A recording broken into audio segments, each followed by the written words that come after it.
If I love you, I'm in love with you. I don't give a fuck how many times we get it, we bump heads. That's real. You make me mad. I'm in love with you. Don't down me. And so people saying Memphis rapper Fast Cash C Money just passed away. But the people that don't recognize him, he had the viral song High Off Me that went viral. If I ain't tripping, I think that's his biggest song, but he sadly just passed away. Footage of C Money death a day after he signed to Yo Gotti.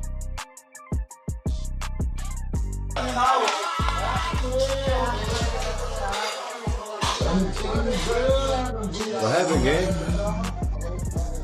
They just said my got killed. How I feel right now? 100%. I don't with nobody.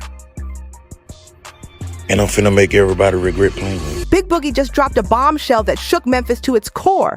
He slipped up and hinted that C Money's death might not have been random at all. It could have been a straight-up sacrifice. And who did he suggest had something to gain from it? None other than his own label boss, Yo Gotti. That's right, Boogie isn't holding back anymore, and it's clear he's done protecting CMG and Yo Gotti's image. Boogie made it known loud and clear. C Money didn't get the love he deserved, and when you look at who benefited after his death, the finger points straight back at the top. This wasn't just a small leak, this was an explosion.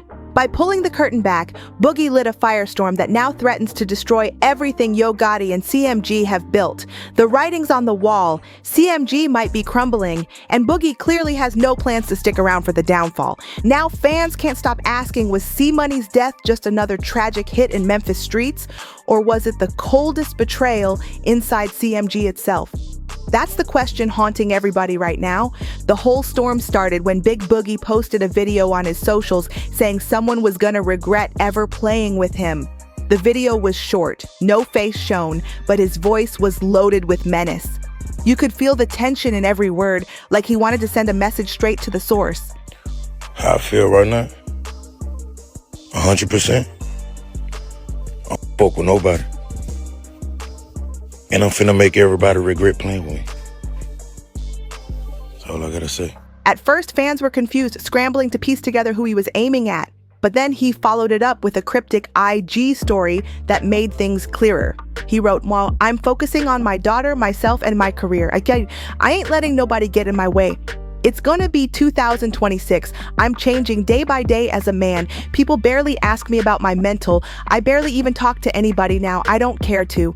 Everybody that ever played with me before made me this way. Today I'm focused because I see a bigger picture of my own life." That's not just a casual post. That sounds like a man ready to burn bridges and expose secrets no matter the cost. Big Boogie didn't even have to drop names. He didn't mention Yo Gotti or C Money directly, but the vibe was crystal clear.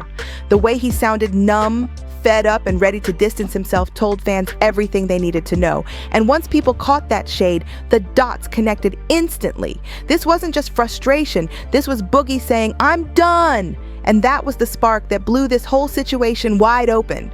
Fast Cash, C Money's death already had people suspicious. It felt way too neat, way too surgical. At first, the official word was that it was just another senseless shootout in Memphis, this one going down in the Fraser neighborhood. But when the raw, uncut footage of the shooting leaked online, everything shifted. What once looked random now felt cold, calculated, like somebody wanted C Money gone for real. Fans took that little seed of doubt and ran with it, digging deep, asking questions, pulling receipts, and what they uncovered turned the entire case upside down. Suddenly, C Money's death wasn't just another headline, it was looking like a plot straight out of a gangster movie. And here's the part that shocked everybody. C Money himself seemed to know something bad was coming. Weeks before he was killed, he told people close to him that he had a bad feeling. He wasn't trying to leave his girlfriend and his kids with nothing, so he started making moves. One of those moves, working overtime to lock in that CMG contract under Yo Gotti. That deal meant security, opportunities, a way out. But it also raised a lot of eyebrows once everything went down. But that wasn't his only play. According to sources, C Money also went and set up a life insurance policy, something nobody expected from him at that moment. That decision now looks eerie, like he was preparing for the worst. And after he was gone, that policy became the safety net for his girlfriend Kaya and their little kids. The fact that he did all this right before his death has fans screaming that he knew his time was running out. The timing is just too perfect, and that's why people can't shake the feeling that his story was written before the shots were even fired. After C Money's death, his girlfriend Kaya set up a GoFundMe to help cover the funeral costs and make sure their kids had something to fall back on. She even shared the link in a heartbreaking Facebook tribute where she poured her soul out. She wrote, "Courtney taught me so much. So happy we got to love on each other. You took my heart with you for real. All I can do is play your music to hear your voice." That post shook people to their core. Fans couldn't believe that someone like C Money, who seemed so determined and family-focused, left this world without his people being financially secure. That's when the whispers got louder, because if the rumors are true, then C Money had been preparing for something like this. He wasn't the type to leave his kids and girlfriend out in the cold. A leaked document allegedly showing pieces of his CMG contract went viral on Reddit just days after his death. And guess what it revealed? Apparently, he was set to receive an unspecified payout tied to CMG after signing, but once he was gone, that money just vanished. Poof! Gone with the wind. Fans immediately turned their eyes on Yo Gotti. Everyone thought he'd step up for C Money's family, show love, or at least acknowledge the tragedy. But instead, nothing. No tribute post, no funeral support, no quiet check behind the scenes, just complete silence. And that silence spoke volumes. It was like an unspoken confirmation of the darkest rumor of them all. Yo Gotti might have used C Money as a sacrifice and left his family with nothing. And the timeline makes it even more chilling. C Money had officially signed with CMG literally the day before he was killed. In the viral footage, you can even see him and his people celebrating, smiling, and embracing the start of what should have been a new chapter. But the celebration was cut short when a car pulled up and sprayed bullets. According to police reports, multiple homes in the area were hit during the gunfire, but somehow C Money was the only one who ended up dead. That kind of precision doesn't feel random. It feels like someone made sure he wouldn't walk away that night. So now people are asking, was the shootout just a distraction while the real hit was carried out? And here's the most haunting part. C Money was already making waves before Yo Gotti ever stepped in. Signing to CMG was supposed to elevate him to a whole new level. Instead, it became the last move of his life. At first, C Money thought signing with Yo Gotti was his big break, but he quickly realized the two of them weren't even on the same page.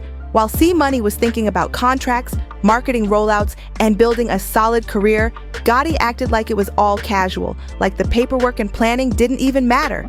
To C Money, this was supposed to be life-changing, but to Gotti, it seemed like just another pawn added to his label. C Money caught the red flags, but the real warning signs came when Gotti started moving shady. Real shady. If you know Memphis street politics, then you know how deep the tension runs between Yo Gotti's CMG crew and Young Dolph's PRE team. This wasn't just rap beef, it was decades of bad blood that cut across the whole city. After Young Dolph's murder, all eyes turned to Yo Gotti and his brother Big Jook. Whispers swirled that Big Jook might have even called the hit himself. That kind of talk put CMG under a massive spotlight, and when Hernandez Govan, one of Big Jook's close friends, was arrested in connection with Dolph's death, the dots connected too easily. Suddenly, it wasn't just street rumors, it was a straight-up narrative that people were running with. Then the streets exploded again when Big Jook lost his own life in eerily similar fashion. Some people labeled it karma, others said it was revenge, but either way, the cycle of violence around CMG only grew darker, and that's when it became obvious. Things weren't cooling down, they were spiraling out of control. Behind the scenes, Yo Gotti was running CMG like a mob boss. Total control, no questions asked. Loyalty wasn't just important, it was mandatory. Gotti built his reputation on hierarchy and fear, and anyone daring to cross him risked facing consequences they'd never forget. He wasn't just the boss, he was the judge, jury, and executioner when it came to his empire. Most artists under CMG fell in line. They knew better than to test the system. But C Money wasn't built to be silent. He wanted structure, growth, and independence, and that mindset clashed with Gotti's obsession for dominance. That clash, mixed with the already bloody tension in Memphis, set the stage for something far more sinister brewing beneath the surface. For a while, CMG looked unstoppable. From Glorilla to 42 Doug, Moneybag Yo, and Black Youngsta, the roster was stacked and the label was running the city. But everything changed after Young Dolph's murder. That mob boss image Yo Gotti had built up, something people once admired, suddenly became the very thing that made fans uneasy. Instead of power, it started to look like corruption, fear, and street politics spilling into the music business. Slowly, the shine started to fade. One by one, CMG artists began losing momentum, either caught up in drama or just not hitting like they used to. And now, the only real star keeping CMG alive is Glorilla. But one artist can't carry a whole empire. For Gotti, this wasn't the dynasty he dreamed of when he built CMG. So he started moving differently, staying low-key, posting less, and, according to insiders, quietly revising artist contracts behind the scenes. It looked like Gotti was desperate to flip the script and rewrite CMG's story before it collapsed. To do that, he had to separate himself from anybody who didn't fit the new vision. And that's where things got messy. Take Black Youngsta. He's always been Gotti's most loyal soldier, the muscle in the background, the one willing to handle business Gotti wouldn't dare touch himself.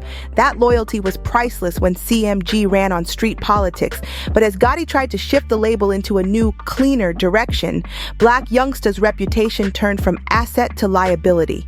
Suddenly, the same loyalty that once earned him protection now put a spotlight on him as baggage Gotti might not want to carry anymore, so Gotti needed fresh faces to push forward, artists who could refresh the brand, look less connected to the streets, and give CMG a second chance in the industry's eyes. That's where C-Money came in. At first, C-Money thought this was his shot, his chance to level up.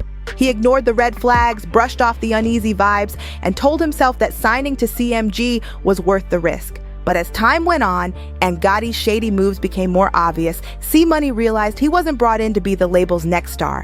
He was part of a much darker plan. And by the time he saw the truth, it was too late. Not only was he carrying a target on his back from Gotti's rivals in the streets, but he was also vulnerable inside the very label he trusted to protect him. Because the cold reality was this: Yo Gotti wasn't searching for the next great artist, he was searching for something else entirely.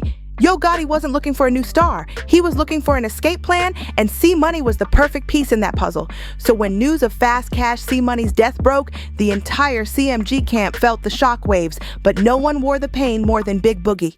From the moment he reacted online, it was clear this wasn't just industry grief, this was personal. Boogie poured his heart out in a post that shook fans. He wrote, "C-Money Smith, Jesus, brother, I'm hurt to my heart, my favorite rapper from day one. I'm hurt about you, boy." That wasn't a stage statement, that was a raw breakdown, and the grief ran so deep it made him cancel his own birthday bash in Memphis. He took to Facebook again saying, "I'm straight on Memphis. Birthday bash canceled. You guys lame forever." Then he tagged C-Money's name and added crying emojis. It was short but powerful. To outsiders, it might have looked like just another tribute, but those who know how dangerous Memphis has become saw it as something else entirely. Boogie was laying low to avoid the crossfire. Fans immediately backed him up in the comments, saying things like, "That was a good idea, bro, you just saved people's lives." Another added, "He threw a pool party in my city, Atlanta, because he knew if he would have did it in Memphis, it would have went sour. Do your birthday bash in Atlanta, gang." And they weren't wrong, because everybody knows how quickly celebrations in Memphis can turn into war zones. Boogie wasn't just canceling a show, he was dodging what could have been another bloody headline. But here's where things started getting even more unsettling. After C-Money's death, fans noticed a pattern in Boogie's cryptic posts. They weren't random, they sounded like warnings. In one post he wrote, "Everybody finna regret what they did and said, watch this." In another he dropped, "Going silent is my final warning." At first, nobody took him seriously. People brushed it off as grief. But now, with C-Money gone and Yo Gotti moving more suspiciously than ever, those words are starting to feel like signals. Like Boogie knows more than he's letting on. And if that's the case, then he might be sitting on secrets that could shake the entire CMG empire. Those words from Boogie, quiet, final warning, regret, they don't sound like random posts anymore. They feel like coded messages, like someone leaving breadcrumbs before the storm hits. And just when it seemed like things couldn't get any darker, Stan G stepped into the picture with a bone-chilling warning during a no-jumper interview. He didn't sugarcoat it. He straight up told Black Youngsta and the rest of CMG to watch their backs. Why? Because according to him, Yo Gotti has no issue cutting people off. Not just from the label, but from life itself. and dealing with them Texas boys, them folk got hit up. Them folk got hit up everywhere you go to, like the Fed watching. You know what I'm talking about? He signed that boy right here. That boy ended up going to jail. So they watching that boy so close right now because they you know what I'm talking about? The case is in August. You know what I'm talking about? I talked to Govan. I did an interview with Hernandez Govan, the dude who set the whole supposedly, you know what I'm saying, dog murder up. That warning hit different, especially since the whole CMG crew was still mourning C Money, and it forced everybody's eyes right back on Big Boogie, the only one bold enough to keep dropping hints, cryptic posts, and subtle shots that feel like they're aimed directly at Gotti. But here's the terrifying part. If Boogie is really hinting that Gotti played a role in C Money's death, what makes him think he's untouchable? What makes him safe? Because silence isn't protection, it's just buying time. And right now, Boogie's countdown clock might already be ticking. Fans are whispering that if Gotti is already planning his next fall guy, then Big Boogie could be walking the exact same path that C Money never made it out of. The sacrifices, the silence, the suspicious timing, it's all adding up to something way bigger than just label drama. So now the question has shifted. It's not if C Money was sacrificed, it's who's next. And based on what we're seeing, Big Boogie might have put himself right in the crosshairs. What do you think? Did Boogie expose himself as the next target with all these cryptic warnings? Or is this just paranoia running wild in the industry? Drop your thoughts in the comments below, because this is far from over. And don't forget, make sure you like, share, and subscribe so you don't miss the next piece of this story. I'll see you on the next one. And if you're ready for more explosive celebrity drama, go ahead and click the next video that's about to pop up on your screen.